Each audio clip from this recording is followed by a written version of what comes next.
की राज ठाकरे आणि उद्धव ठाकरे हे दोन्ही ठाकरे बंधू पुन्हा एकत्र येण्याची शक्यता आहे. दोघांनी तसं वक्तव्य केलेलं आहे आणि तयारी दाखवली आहे एकत्र येण्याची. काय वाटतं आपल्याला या? मी ते अजून काही माहिती तशी काय म्हणजे आजच्या वर्तमानपत्रात ती काही माहीत नव्हती आणि इलेक्ट्रॉनिक मीडियाला ती बातमी आली आहे अशी आणि दोघांची काय मतं आहेत याची मला काय कल्पना नाही. परंतु अनेकांची अशी जी आहे एक अनेकांची शिवसैनिकांची सुद्धा इच्छा आहे की ह्या दोघांनी एकत्र यावं.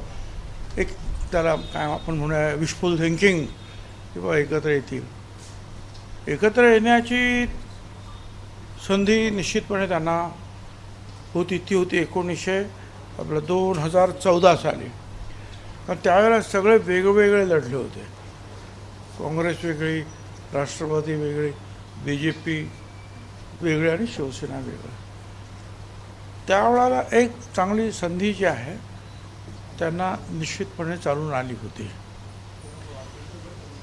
परंतु ठीक आहे, राजकारणात कधी काय होईल जी तुम्ही आम्ही कल्पना करू शकत नाही अशा सुद्धा गोष्टी काही मागच्या काही वर्षांमध्ये झालेल्या आपण पाहिलेल्या आहेत. सरकार बनली, सरकार पडली, नवीन सरकार आली, तर काही होऊ शकतं. परंतु एवढ्या घाईघाईत काही होईल असं मला काही वाटत नाही. पण झालं तर उत्तम आहे. म्हणजे एक जुना शिवसैनिक म्हणून माझ्या तर शुभेच्छा आहेत. तुम्ही दोन्ही ठाकरे बंधूंना जवळून बघितलेलं आहे आणि बाळासाहेबांच्या पासून तुम्ही शिवसेनेसोबत होता. ह्या दोघा भावांनी राजकारणामध्ये किंवा आत्ता महाराष्ट्रात एकत्र आल्यानंतर राजकीयदृष्ट्या या दोन्ही पक्षांना फायदा होईल असं आपल्याला वाटतं का? हे दोघे जर एकत्र आले तर निश्चितपणे जे आहे फार मोठी ताकद महाराष्ट्रामध्ये ठाकरेंची पुन्हा तयार होईल. गेल्या काही दिवसांपासून महाराष्ट्रामध्ये जे काही राजकारण होत आहे, राज ठाकरेंना आपल्या बाजूने ओढण्यासाठी महायुतीचे प्रयत्न होते. अगदी काल परवाला एकनाथ शिंदे त्यांच्या घरी जाऊन आले. ही सगळी चर्चा सुरू असताना अचानक हा ट्विस्ट आलेला आहे, त्याच्यामुळे सगळ्यांना धक्का होता. आता मी तर मगाशीच सांगितलं तुम्हाला की मला याची काही कल्पना नाही. तुम्ही सांगता की अशी काहीतरी बातमी आली आहे म्हणून मी त्याच्यावर कॉमेंट केलेली आहे. परंतु हे आहे की मुंबई महानगरपालिकेची निवडणूक कधी येईल आणि त्या दृष्टीनं राज ठाकरे यांची उपयुक्तता सगळ्या लोकांना वाटणं स्वाभाविक आहे. नाही असं नाही. राज ठाकरेंना सुद्धा वाटत असेल की आपण एखाद्या आणखी मोठ्या पक्षाबरोबर राहिलं तर जे काही अनेक वेळा त्यांना अपयश आलेलं आहे त्याचं रूपांतर यशामध्ये सुद्धा होऊ शकेल आणि ते व्हावं अशा अनेक जुन्या शिवसैनिकांची इच्छा आहे. परंतु आता काय होईल त्या दोघांवर अवलंबून आहे. आता काय अटी आहेत, काय शर्ती आहेत, मग त्या अटी शर्ती जे आहेत त्या एकमेकाला मान्य आहेत नाही आहेत त्याच्यावर तर ठीक आहे, आपण पाहूया काय होतं आहे पुढे. साहेब, सध्याच्या राजकारणात राष्ट्रीय पक्षांचं प्राबल्य वाढताना बघायला मिळत आहे. अशा वेळेस प्रादेशिक पक्ष एकत्र आले तर ते राष्ट्रीय पक्षाला तेवढी फाईट देऊ शकतील? अरे बाबा, आपण आता दक्षिण भारतामध्ये काय आहे, प्रादेशिक पक्ष आहेत ना. ते अनेक वेळा त्याने राज्य सरकार बनवली. उत्तरेमध्ये सुद्धा बनवली गेली. इथे सुद्धा शिवसेनेनं सरकार बनवलं होतं 95 सालामध्ये. बिहारमध्ये कितीतरी वेळा, उत्तर प्रदेशमध्ये कितीतरी वेळा, पंजाबमध्ये कितीतरी वेळा, आजही पश्चिम बंगालमध्ये ममता बॅनर्जी आहेतच ना. तर असं काही नाही. प्रादेशिक पक्षसुद्धा अतिशय बलवान झालेले अलीकडे आणि ते त्या राज्याची भूमिका, त्या राज्याचे प्रश्न, त्या राज्यातील लोकांच्या मागण्या काय याच्यासाठी जे ते लढत असतात त्यामुळे ते पक्ष जे आहेत स्वाभाविकपणे जे आहेत लोकांना भावतात आणि लोक त्यांच्या बाजूने सुद्धा जातात. पूर्वी असा एक काळ फार पूर्वी होता की फक्त काँग्रेस पक्ष आणि बाकीचे सगळे जे मग कम्युनिस्ट पक्ष असेल, जनसंघ असेल, समाजवादी वगैरे.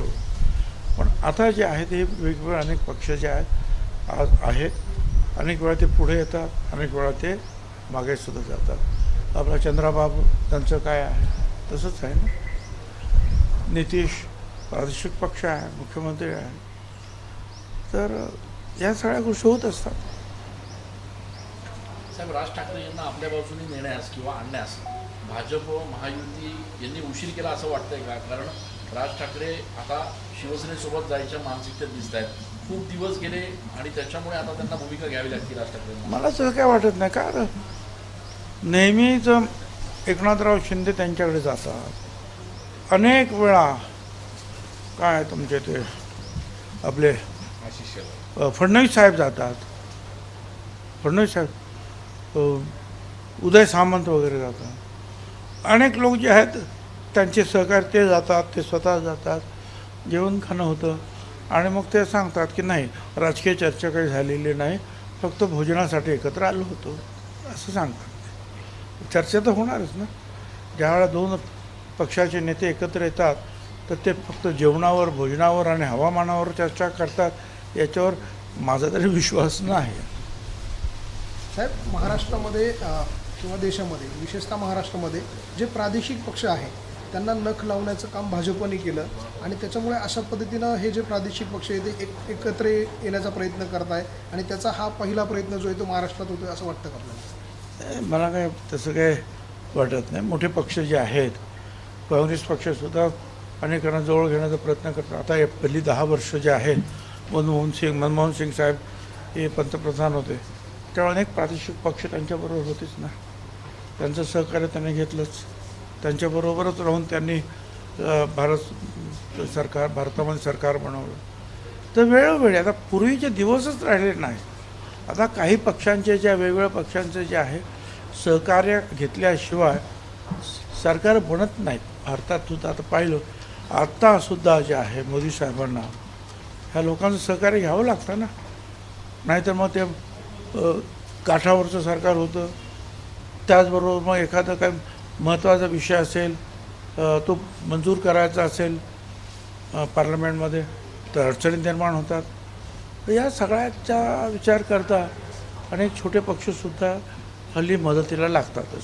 साहेब, राज ठाकरे, उद्धव ठाकरे दोघांनी असं म्हटलंय की महाराष्ट्राच्या हितापुढे आमचे किरकोळ भांडणं जे आहेत ते आम्ही बाजूला टाकायला तयार आहे. दोन्ही पवार काका पुतणे अशी भूमिका महाराष्ट्र हितासाठी घेतील असं वाटतं तुम्हाला घेणाऱ्या काळात? चांगला प्रश्न आहे तुमचा. हे बघा, आता याच्यावर मी एवढंच म्हणू शकेन, ठीक आहे, सगळी कुटुंब जर एकत्र आली परत काय तर लोकांना तर आनंदच आहे. राजकारणात पुढे काय होईल ते मला नाही माहिती, ते काही कोणी सांगू शकणार नाही. परंतु ह्या कुटुंब फुटलेली आहेत, ही कुटुंब जर परत आली तर कुणाला आनंद होणार नाही. माझं कुटुंब जर फुटलं तर मला दुःख होणार. म्हणून मला सुद्धा वाटतं असं होऊ नये, कुणाचंच असं होऊ नये. आले एकत्र तर आनंद आहे. उद्या अजितदादा येणार आहे. एकूणच राज्याच्या राजकारणामध्ये दोन्ही ठाकरे बॅकफुटवर आले, त्यांना कॉर्नर केलं जातं आहे सगळ्या पक्षांकडून आणि ते मागे मागे जातात. त्यामुळे ही हातबलता वाटते एकत्र येण्याची? नाही, मला तसं काय वाटत नाही. काय हातबल उद्धव ठाकरे पण होणार नाही आणि हातबल राज ठाकरेसुद्धा होऊ शकत नाहीत. काय हे काय त्या लढाऊ बाळकडूच्या घरातूनच मिळालेला आहे बाळासाहेब. हातबलता कसली त्याच्यामध्ये? उद्या अजितदादा नाशिकमध्ये येत आहे, त्या दौऱ्यामध्ये आपण सहभागी होणार आहात का आणि काय नेमकं त्या दौऱ्याचं प्रयोजन असणार आहे? आता मला ते काल संध्याकाळीच कळालं, परंतु मला कुठे यांचं काही हॉटेल आहे तिथे त्या हॉटेलचं उद्घाटन आहे, त्याचं आमंत्रण मिळालं आहे आणि तिथे अजितदादा पण येणार आहे. आणि हे सुद्धा मला आमंत्रण मिळालं की राष्ट्रवादी भवनमध्ये जे आहे शहराची राष्ट्रवादी काँग्रेस शहर पक्षाची मीटिंग आहे. ठीक आहे, मी जाणार त्या मीटिंगला. साहेब, आता सध्या शरद पवार साहेब आणि उद्धव ठाकरे हे दोघं एकत्र आहे. इकडे राज ठाकरे आणि उद्धव ठाकरे एकत्र येत आहे. पवारांना फायदा होईल का तोटा होईल यात? मला काय माहिती नाही. अगोदर होऊ द्या, मग फायदा तोट्याचा विचार करूया. अजून काहीच नाही तर पुढे काय होईल, पुढे काय होईल, पुढे काय होईल याची उत्तर कशी काय देता येईल. आताशी तर हे दोघे एकत्र येण्याचा प्रयत्न करतात. काय सगळ्यांनी आपण त्यांना शुभेच्छा देऊया. जी कुटुंब एकत्र येतील काय राजकारणामुळे फुटलेली ही सगळी एकत्र आली तरी आम्हाला आनंद आहे. सरकार काय येतात, सरकार जातात, लोकांना आवडेल त्याप्रमाणे त्या भारतामध्ये ज्या लोकशाही सरकार बनत असतात. धन्यवाद सगळ्यांना. नाशिकमध्ये दंगल झाली. दंगल संदर्भात दंगल प्रकरणामध्ये अनेक महाविकास आघाडीचे काही पदाधिकारी त्यामध्ये आरोपी आहेत. नाशिकमध्ये अशा पद्धतीनं ही 1 वर्षात दुसरी दंगल झाल्याचं पाहायला मिळत आहे. मला असं वाटतं की हे सगळ्यांनी टाळणं हे सोयीचं आहे, आवश्यक आहे. आणि कायदा जे आहे कोणी हातात घेऊ नये आणि त्यामध्ये कोर्टाचे काही जर निर्णय असतील तर कोर्टाचे निर्णय हे सगळ्यांना बंधनकारक असायला पाहिजे. सरकारनं, शासनानं, महानगरपालिकेनं सुद्धा या सगळ्याचा विचार करायला पाहिजे. कारण निवडणुका पण जवळ येत आहेत, कुंभमेळा जवळ येतो आहे आणि अशा वेळेला नाशिक शहरामध्ये सुद्धा व कुठल्याच शहरामध्ये दंगलीचं वातावरण आहे असं चित्र उभं राहणं हे त्या शहरातला भूषणावह नाही. आपण म्हणतो आपल्याकडे उद्योग आला पाहिजे, व्यापार आला पाहिजे, विकास झाला पाहिजे, नवीन नवीन कारखाने आले पाहिजे आणि अशा वेळेला जे आहे शांतता राखणं हे आवश्यक आहे. जे काही कोणी कायदा हातात घेतला तर त्यांना आपल्याला कायदा आपलं काम करू शकतो. परंतु महानगरपालिका आणि शासन आणि लोकप्रतिनिधी या सगळ्यांनी कुठलंही पाऊल उचलताना सर्व परिणाम सगळ्यांना बरोबर घेऊन विश्वासात घेऊन जर केलं तर या दंगली नाही होणार. एबीपी माझा, उघडा डोळे बघा नीट.